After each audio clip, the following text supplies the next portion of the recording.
Well, hello there, Meow Mentors. It's Cat Lady Justin. This is the Kitty Boss, where we pick, pamper, and protect your practically perfect pussycat for a lifetime of unconditional love.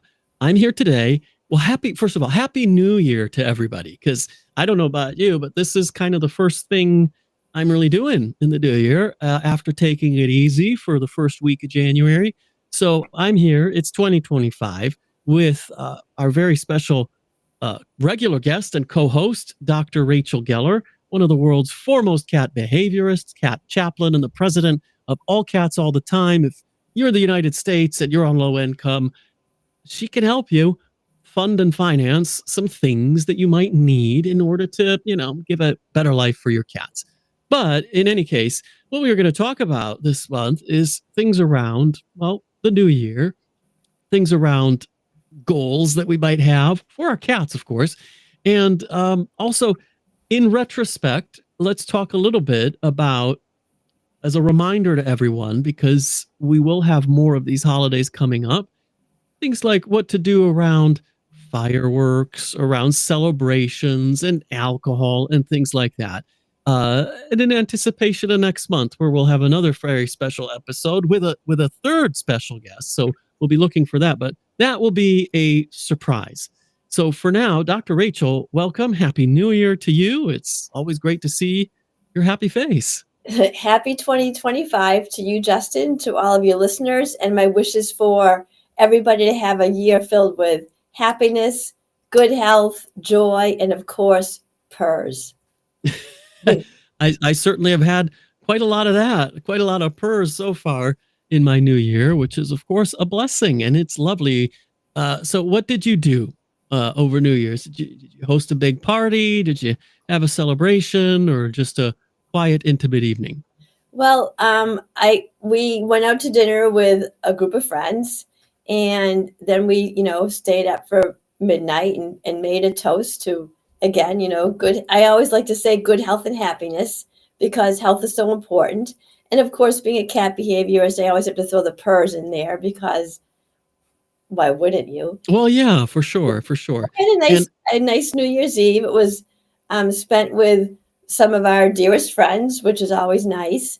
And on Christmas Eve, we went out to the Boston Pops, which is a very celebrated orchestra in this area. And on Christmas Day, we had a wonderful time. We went to the Boston Celtics game on Christmas. Oh, right.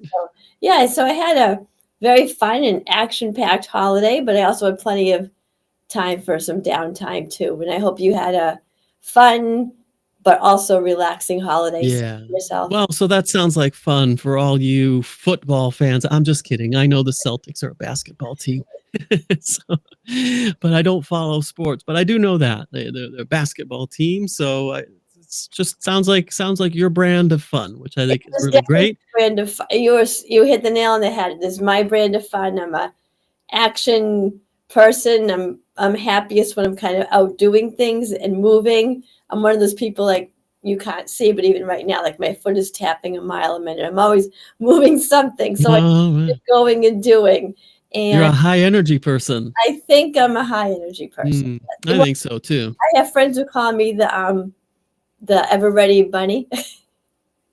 Yes. I can see that. I can absolutely see that. So, we talk about, high energy and all of that. And then you mentioned going out, staying up till midnight. I'm sure that's not something you do every night. No. So there's one important, behavioral issue that I think we should mention, and that is routines. Because, right, cats like their routines, and you have a celebratory event coming up, and it's every single year, right? So 2024 there was a New Year's, 23 there was a New Year's, and if your cat is a few years old or 10 years old or something, they have been through a few of these. However, in my experience, it doesn't matter. It's still the thing comes up. Yes. Next month it'll be Valentine's Day. Something will come up, and it'll be a little bit of a change. And I don't know about your cats, but mine are quite sensitive. They're very sensitive, and they're very in tune with me and my energy and all that. So when there are changes like that, Emily has her way of reacting. Charlotte has her way of reacting, but both of them, it's a little bit of a stress. It's a Yeah. little bit of a thing for them.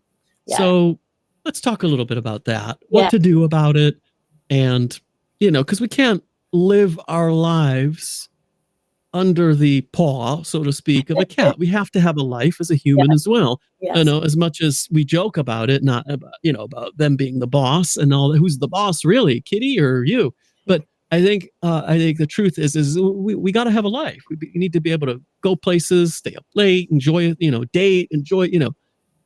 but Yeah. we also need to understand the effect that we have on our cats and Yes. what it is that we can gently do about it without, throwing our lives away, but also with, valuing the well-being of our kitty cats. So Yeah. let's talk about that a little bit. And you're right. Cats thrive on routine. Cats love predictability. Cats love knowing pretty much what their day is going to look like, from day to day.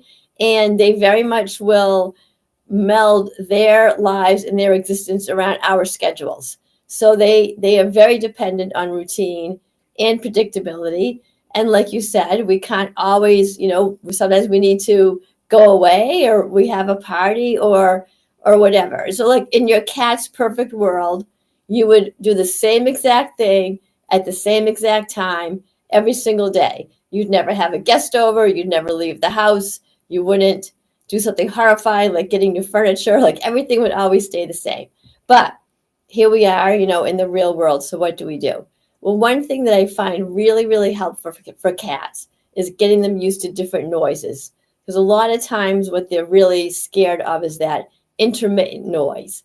They don't. Oh, yeah, because that reminds me, one of the things I know it doesn't, I got quite a few presents for the holidays, for Christmas, Hanukkah, all that stuff.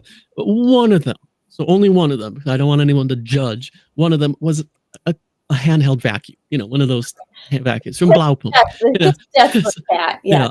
And I like that kind. I like this one. It's really nice, but it's a nice one from Blaupunkt. This awesome German company, but it emits quite an interesting noise. It's not like your ordinary dirt devil or whatever. So it's a bit like high tech, and the cats aren't used to that. I don't think they've ever heard it before. So man, that I didn't realize, because it's not that loud. It's not as loud as the normal vacuum. So the normal vacuum, my cats aren't that afraid of. They will sit there and watch me or watch someone vacuuming and just observe them vacuuming in the room.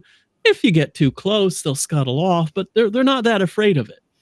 Whereas this thing, man, I turned it on from the kitchen, and in the other room, in the dining room, that's it. Emily, they were both out of there. Yeah. So that's, First of all, the frequency might have been different, and it's a completely new noise that they never had before. So, and it was unpredictable. So you kind of had the trifecta of scary cat things in the scary cat world. totally. But yeah, and a lot of cats. It's interesting when you were saying how the same thing will happen over and over again. No, I have many clients who, no matter how much they vacuum, the cats will run and hide. Like they just never get used to that noise. But again, it's unpredictable. The cat really never knows when that vacuum is going to be turned on. So from their perspective, even if they acclimate to the noise a little bit, it's still unpredictable. And that's the cat's scariest thing, is intermittent, unpredictable noise. So what I often advise people to do, and this can be helpful, is to create an audio recording on your iPhone. And, these noises of the vacuum?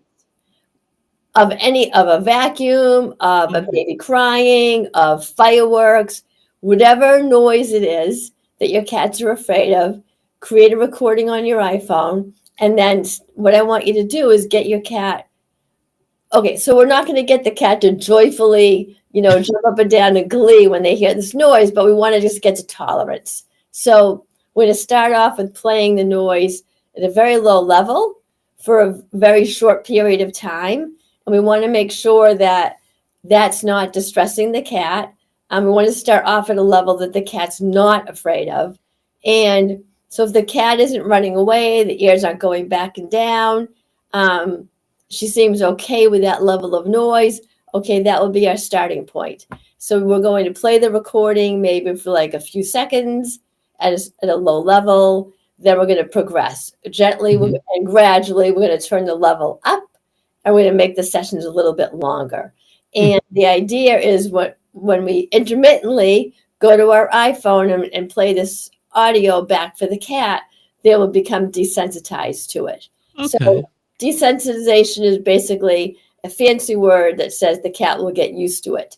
So when you present something to a cat very gradually and very incrementally, so they can get used to the idea, and then they see, my world's not falling apart, the sky's not falling down, there's no negative consequences. Okay, I maybe don't love this noise, but I don't have to freak out over this noise. So that's something that's easy enough to do, and follow the idea of very gradual exposure, work up to about the volume of, the item that you're replicating that your cat is afraid of. So, like I said, it won't make the cat love the noise, but it'll help the cat be more used to the noise and the idea of that unpredictability. So, when you think about even things like the doorbell, a lot of cats are afraid when they hear the doorbell ring. They're afraid when there are a lot of strangers in the home. These are all things you could create a recording of and get your cat used to it. Now, if your cat Hmm. ever gets used to having people in your home making a lot of noise, people going in and out, it's perfectly acceptable and probably better for your particular cat just to be in a sanctuary room during that period of time. And by a sanctuary room, I mean a room that's quiet, away from the activity. There's a solid door so we can close the door. And then the cat has all of her needs in that room, the food, the water, some toys, a litter box, and so forth. Yeah, that makes sense. That makes sense to me because yeah, so systematic desensitization, much like you do with a human, Ex- but also giving them a safe space to retreat to if they should should need Right, that. So right. The incremental part is really important. Like if yeah, you're afraid of spiders, somebody wouldn't say to you, "Oh, well, jump into a vat of spiders and get used to it." yeah, Right? That would probably make it worse. But if I held a little spider in my palm, 3 feet away from you, like that might be a good place to start. Okay, yeah, yeah, you're yeah. looking So if you're afraid of spiders, let's not first have you handling a tarantula. Let's right. start with like a tiny little thing that you can Then squash very get to the easily. tarantula part anyway. But point being, be gradual, be incremental, and go slowly. Like you want to get to the point where the cat doesn't react to the noise at all. And if she does react, it's just to like turn her head to where that noise is coming from. But we Mhm. want to get to the point where they're not running and hiding or acting. Yeah, yeah, that makes sense. And I noticed that there are some noises that the cats are kind of like nonplussed about, Yeah. or non-pussed about. They don't care about it so much, whereas before they'd be like Yes. on high alert. And I was Yeah. like, and I was pleased when I saw that the other day. I was like, oh, this is good. So they're not freaked out by this anymore. That's Yeah. awesome. They can I just mean, carry on doing. yeah. I remember I adopted one cat, and every time the heat kicked on, he'd run and hide. So we just never know what's going to sort of scare them, and Yeah. Oh, yeah, that's true. their hearing and their sense of smell are so much more powerful than ours that it can even be what we think of as a relatively innocuous noise, but to your cat it might be a big deal. Well, that's true. And then so smells is another thing because Yeah, it's just, whether we're talking about holidays or not holidays, or whether we're talking about whether it's New Year's or Valentine's or Christmas, smells. There are new smells that are introduced. So, for example, over the Christmas period, my partner, we don't live together, so we see each other at least once a week for 2-3 days sometimes. So it's consistent, it's regular. The cats they get along, no problem. Emily sleeps in the bed. Charlotte's a little bit harder to convince yet, but she'll get there. so good. But the thing is my partner found this very, very delicious smelling, all natural, organic, at this little like new agey health shop, like scent to spray. It was notes of orange and Mhm. citrus and all of that. Well, we Smell. all know cats Yeah, don't like that, right? But some cats kind of tolerate it because, yeah. for example, there's an influencer in Poland who owns a health food shop there. So she's actually a lot like you. Like if when you find out the age of the person, you're like, oh, okay, I thought you were at least 20 years younger than that. But in any case, so she's like one of those. She's like you, and also very high energy. And she goes online and does all these lives and owns her shop, and and so of course she sells a ton of product, whether it's herbs or vitamins or these things you can wear or energy devices or essential oils or blah blah blah. Well, anyway, she diffuses sweet orange essential oil through her diffuser in her home, in her shop, and her cats have no issues with it. They don't care. They've gotten either used to it or they just don't notice it. Got the cat there and orange oil going into the air. But so back to my story. So Charlotte, who, like I mentioned, had been getting on and playing with, and everything going well with my partner, all of a sudden is now hissing and not liking, and it's like, well, what the hell? And finally, I was like, I think it's that perfume. You should stop wearing it. Yeah. She doesn't like it. Yeah. It's a change in the way you smell. Yeah. And it's one that she obviously doesn't like. Yes. That causing her offense. And so that's what's happening. So, I mean, maybe she could get used to it in a long time, but I think the best thing is that if you're coming here, don't wear that. Yes. And so, sure enough, in between Christmas and New Year, there was we had to, go back to work for 2 days and then come back and spend the whole New Year's week together again. And the perfume didn't come back. And of course, Charlotte's back to normal in that respect. Yeah. So it's those scents is very, Yeah. so we talked about the sound, but now that's the odor is really important over the holiday period. Yes. What are you cooking? What are you wearing? What are your guests wearing on them? And could that be something that possibly hurts your cat, but somehow offends them or makes them in distress? And that's something to be really mindful of. It really is important because different cats recognize other cats and us by scent. Mm-hmm. That's their main way to recognize us. So it's possible that what happened with your partner was, he comes into your home and he now smells different. He's smelling of orange or citrus or whatever, and your cat's thinking, well, this looks like the guy I know, but he smells. Well, because we talked about feline non-recognition. Yes. Syndrome or aggression, and so it could have been non-recognition aggression reaction, but it could also be compounded by the fact that this is a scent that I also dislike. It's not just a foreign or different scent that I'm not familiar with, that I don't recognize, but it's also one that I find offensive. It's like if you walked in with a perfume that smelled like farts, I wouldn't be like, oh, great to see you, Rachel. I'd be like, oh, Rachel, hi, how are you? It'd be like, this is not so great, because I don't have non-recognition aggression, but certainly if you reek of like farts, it's not going to be a pleasant experience, is it? So it would not. And let me address one thing while we're on this topic. Yeah.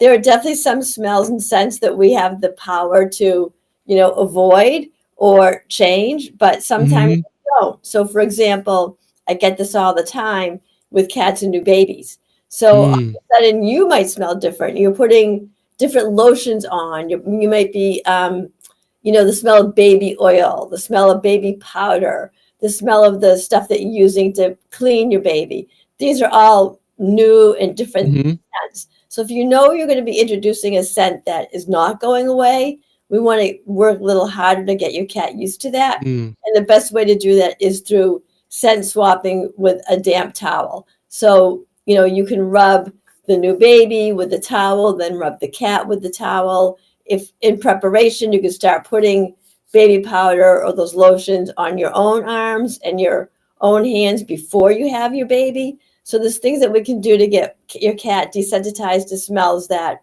aren't going to leave. Once they enter, they're staying for the foreseeable future. So for things like that, we want to do like that mixing of scents, that scent swapping, and the ability for your cat to take in these new smells in a non-threatening way, using socks, using towels, and so forth.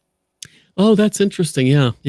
because you can use the like a moist towel or sock or something like that for scent swapping with Yes, yourself, with other people, with the cats themselves, and all of yes, that.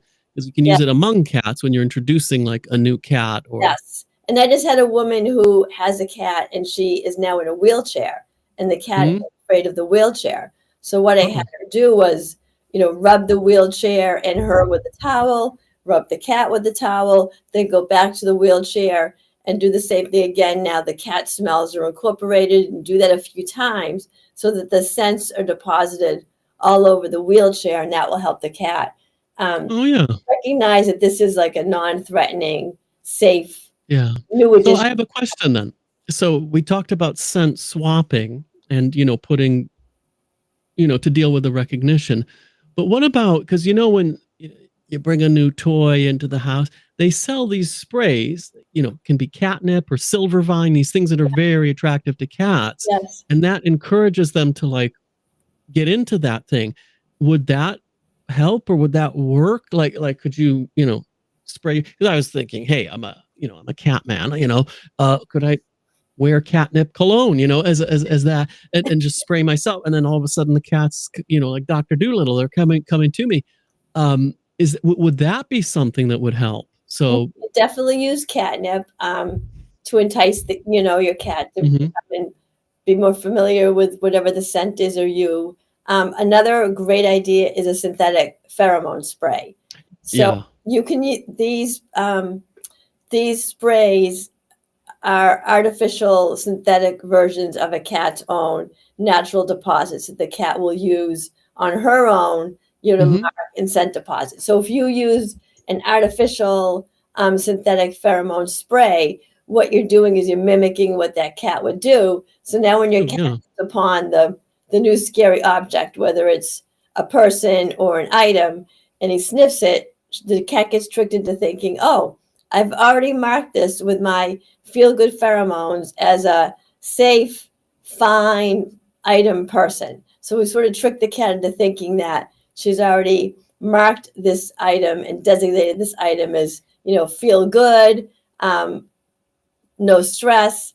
Something's it's already being put into my territory because I'm marking it. So those items can be very helpful too. I yeah, know they come in diffusers.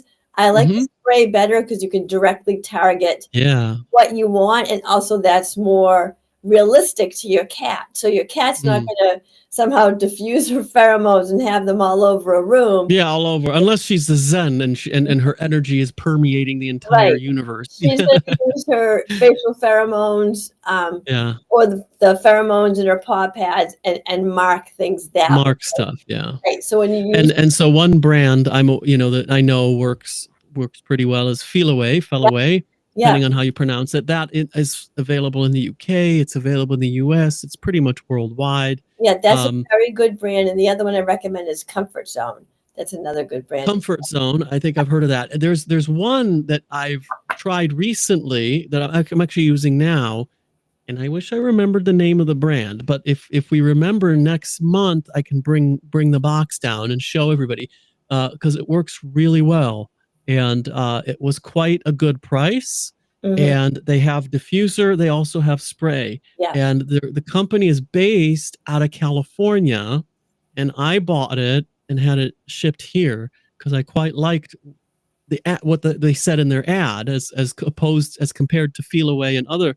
So I'll share that with everyone. And there's no commercial relationship, so I'm not selling anything with that one. I wish there was because I could use some money. Because one thing that happened to me over the New Year's is my dishwasher broke. Oh no. And that's a big deal for me because I'm not the type that's really into housework, doing the dishes and all that. So that's a big deal, and that's an expensive. And I paid 110 pounds, which is like $150, for the engineer to visit to.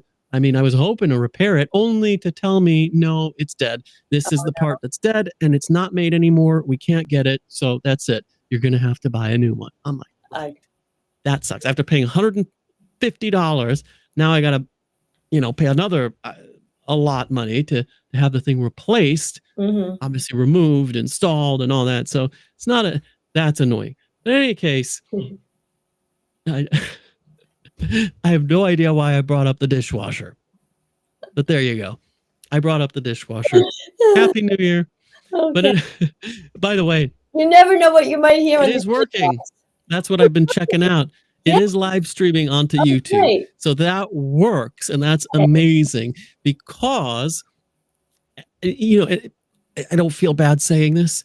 We had been using up until now StreamYard, and I was very happily subscribed to a level that I could afford, that was reasonable, and that was working well. And then all of a sudden, they decide to do something which, quite frankly, I consider unethical, which is to cancel that plan. Now, I get it. Companies have changes. They have operations, which seeks to reduce costs and raise revenues. I have no issue with that. What I have an issue with is you have a customer, they're on a plan. They're subscribed and they're committed to that plan. They plan their own life, you know, based on that knowledge. You can absolutely, no problem, cancel the availability of that plan to any new customer. So anyone who subscribes going forward doesn't have access to that, but must subscribe to any of these other plans. But what, in my opinion, is 100% unethical is to take your existing customer and say, this is no longer available. You must purchase this other plan or downgrade into something that's non-functional. Yeah. And to make it worse, the new plan was 5 times more expensive. It wasn't like even double the price. Yeah. It was a lot more expensive. And I was like, well, I can't afford that. So so it was either downgrade, which we tried in December and was very non-functional. It was very clunky. Yeah. It was very difficult. So I was like, well, that absolutely sucks. So I just don't use StreamYard anymore for anything, because why would I? I would have very happily continued ad infinitum with them at that subscription, which worked for me. And new people coming in, you know, have the new plan. Yes. Your existing customers who are happy, who are paying, who are, you know, you change you all this time, and you're using it with so many people, you know, so everybody's seeing that. Yeah. Yeah. And you change the deal all of a sudden. It's like, that's like, you know, mafia level, you know, unethicalness, in my opinion. And so we don't use them anymore. We don't like them anymore because I just don't think that's ethical to do. So today we're using something which is actually working quite well. That's why I was showing you, called Riverside.fm. Again, I don't have a commercial relationship, so I'm not promoting or plugging anything or making money. I'm just saying this is functional. We're using the free version right now, so it's not costing me any. So it's even cheaper than the other one, and it works quite well. It's been so far. Yes. Yeah, and they have some extra features and bells and whistles for the paid plan, which I will consider. I'm going to look at it. It is cheaper than what those other guys, those StreamYard people, were trying to force me into. So I'll consider it. I'll consider it after I see how this works after the end of the show. But I just thought I'd share that that's what we're using. We're live streamed onto the YouTube. Oh, good. Unfortunately, it's not live streaming to like Facebook and lots of other places, because just like StreamYard, that's I don't know for sure. They could be an option, because that's one of the things that really annoyed me is I could, you know, I always used to stream to 3 places, record the show, download it. Yes. And then all of a sudden it was like, nope, you can only stream to 1, and then you can't save them. So you got to download it. I mean, it was just so confusing and not nice when they changed it. And so that wasn't the deal. And I've been using it for years. So then all of a sudden they decide to change the deal on me. That's just not cool. Not cool at all. So there you go. That's like, I guess, a negative shout out. If you will, but whatever. Yeah. It's the truth. It's the truth. So I'm not making stuff up or slandering anyone by telling lies. I'm just telling the facts of what happened and how I felt about it. So in any case, there you go. So that's the important things that I think we should have addressed today is, you know, what to do with newness, new sound, new smell, or any change, because any change is you know, something your cat doesn't love. Yeah, and if you can prepare ahead, that's best case scenario. And if you can't prepare ahead, having a sanctuary room is always a fine option too. A sanctuary room, and I think you mentioned you did that over the Christmas Yeah, holiday, and yes, because the because doorbell's ringing, people are coming in and out. yeah, It's winter time now, so not only are people coming out, but they're taking coats off and on. All those things kind of add up. The yeah. noise. Oh, now I remember why I mentioned the dishwasher story, Ah, because obviously the dishwasher engineer comes in. Cats don't know who the hell this is, but yes. but they do come and check it out. So whoa, what's this thing doing here? And this wasn't something they enjoyed. He was a nice guy. He was Yeah, great, but it was just the cats were like, I don't know who this is. So they kind of once they saw and smelled what it was, off they went and hid upstairs. So in their they, sanctuary room, which is actually my bedrooms.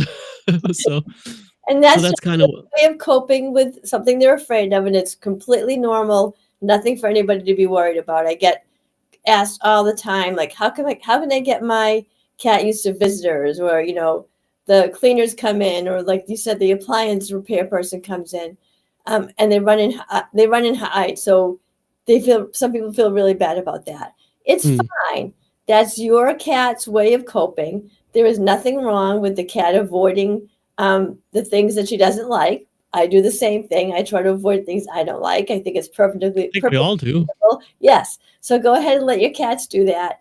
Many people will say, like, the second the person leaves, the cats come right back out again, which is what my cats do as well. But yeah, if you're even like Thanksgiving, a lot of people have big gatherings, and it may not even be friends, it might be family. But to your cat, that if they're not there all the time, they're not going to recognize these people as family. They're just going to say new sounds, new smells. Cats have a very strong survival instinct. They don't want to be around, people or things they don't know. That could be a danger. So they go and hide, and that's fine.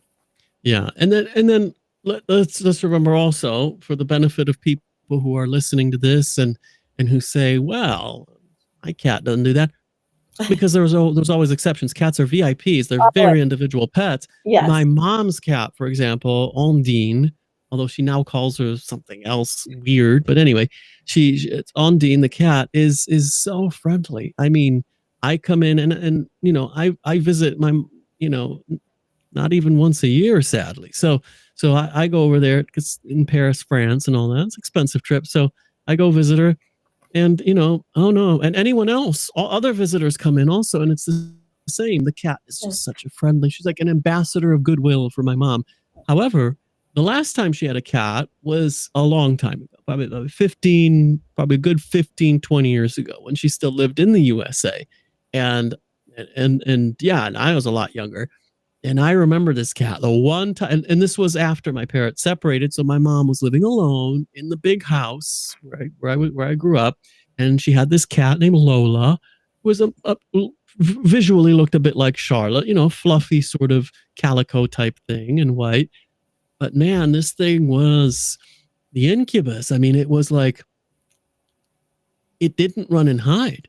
It would attack the hell out of you, Yeah. hissing and screaming and jumping at you and chasing you. And I was a big, I used to, I still, work out with weights, but I used to do more, and I used to be a bit more bulky. I was a bigger guy, and I'm walking in there, and this cat is a terrifying thing. I mean, waiting at the top of the stairwell to like jump on me, claws, and then chase. I had to shut the door to my room, the room I grew up in, to keep the cat out, because it was literally coming to kill me. Yeah. And So that's so the every exact opposite of right, Ondine, right. So every cat. defending my mom. Yes, absolutely. So this particular cat had a very strong territorial response in your mama's territory, and very strong survival response, because stranger danger is a real thing to many cats. So yeah, I mean, it can really run the spectrum, just like in Mm-hmm. people, right? We all have our own levels of what we'll accept, our own limits. We all have different survival instincts. I mean, I would never go bungee jumping. I would never Me neither. I would never like jump out of an airplane with a parachute. I don't even, ride in a car without a seatbelt on.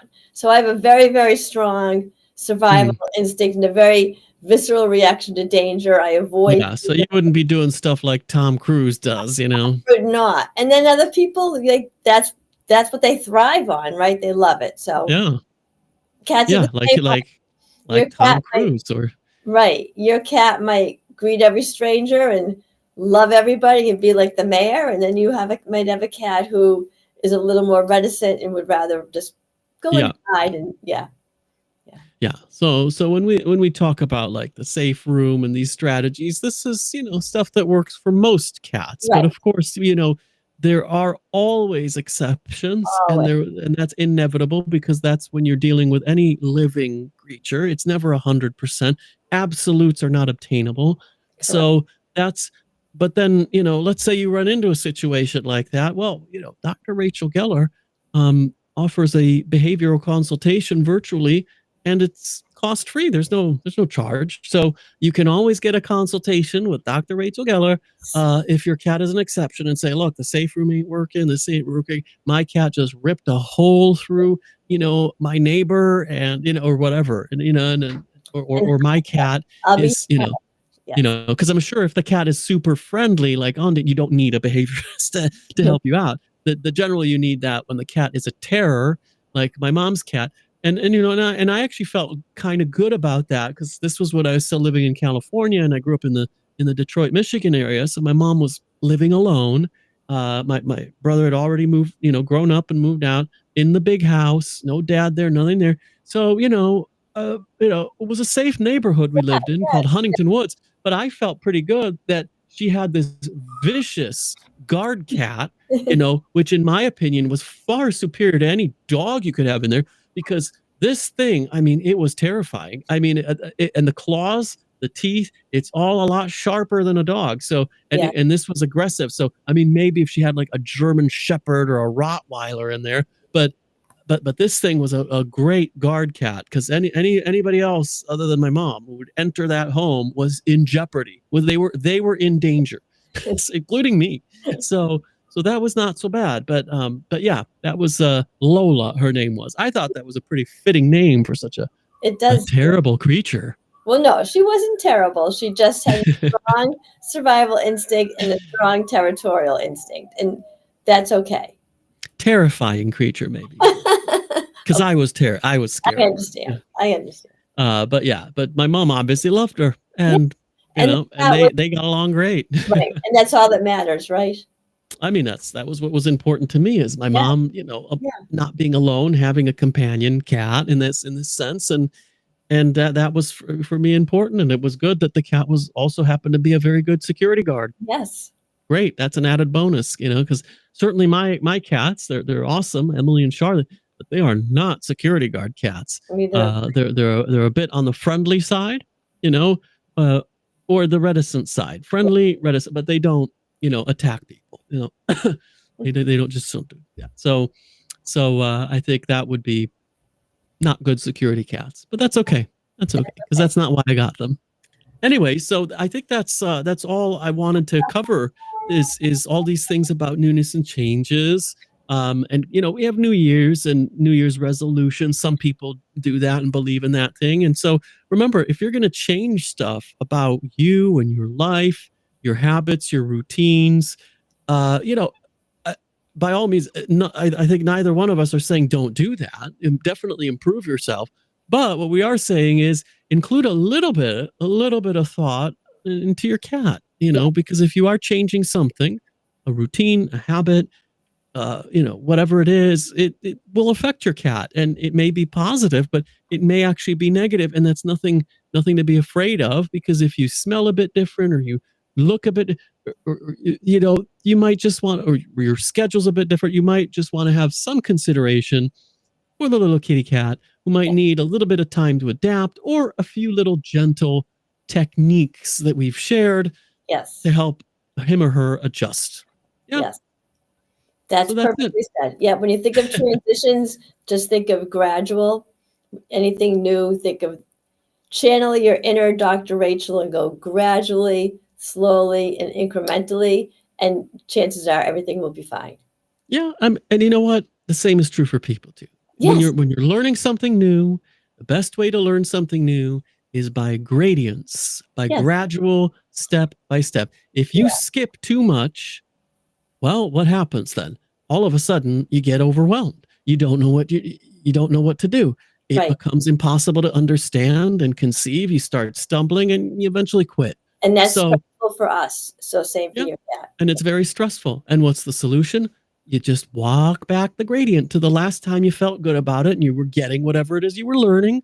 And then you just start more gradually increasing the level of difficulty or complexity or whatever it is, whether you're learning a language or music or memorizing. It's always the same thing. It's that gradual step-by-step approach. You skip the steps. That's when it short circuits. So all you do is you walk it back. And with your cats, kind of the same. Yes. Go slow. Go slow. Anyway, Happy New Year, Dr. Rachel. Happy New Year to everybody watching or listening. This is Cat Lady Justin, and this is the Kitty Boss, where we pick, pamper, and protect your practically perfect pussycat for a lifetime of unconditional love. Next month, we'll be catching up all about Valentine's Day, about love. But we also have a very special guest. And I'll tell you this much. I'd never heard or seen of anything like this before. Yes. It is a product. It's not something I have a commercial relationship with. So again, don't worry about that. I'm not selling you anything, but it's something so interesting that I never heard of before. And Dr. Rachel absolutely endorses because it is very helpful for cats, especially as they age.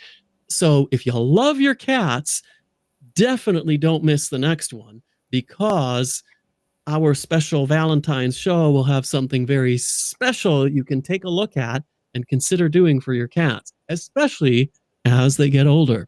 So Happy New Year once again, and we'll see you next time.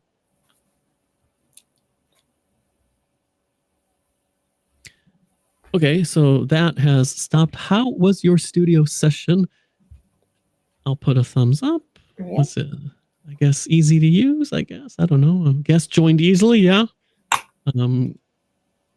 So there we go. It's asked me for feedback. So, all right. So I guess all I need to do next is check out the recordings or recording and see what happened and how the best way to upload it into the thing. Yeah. Now, the one thing I am curious about is while the recording is ended, it does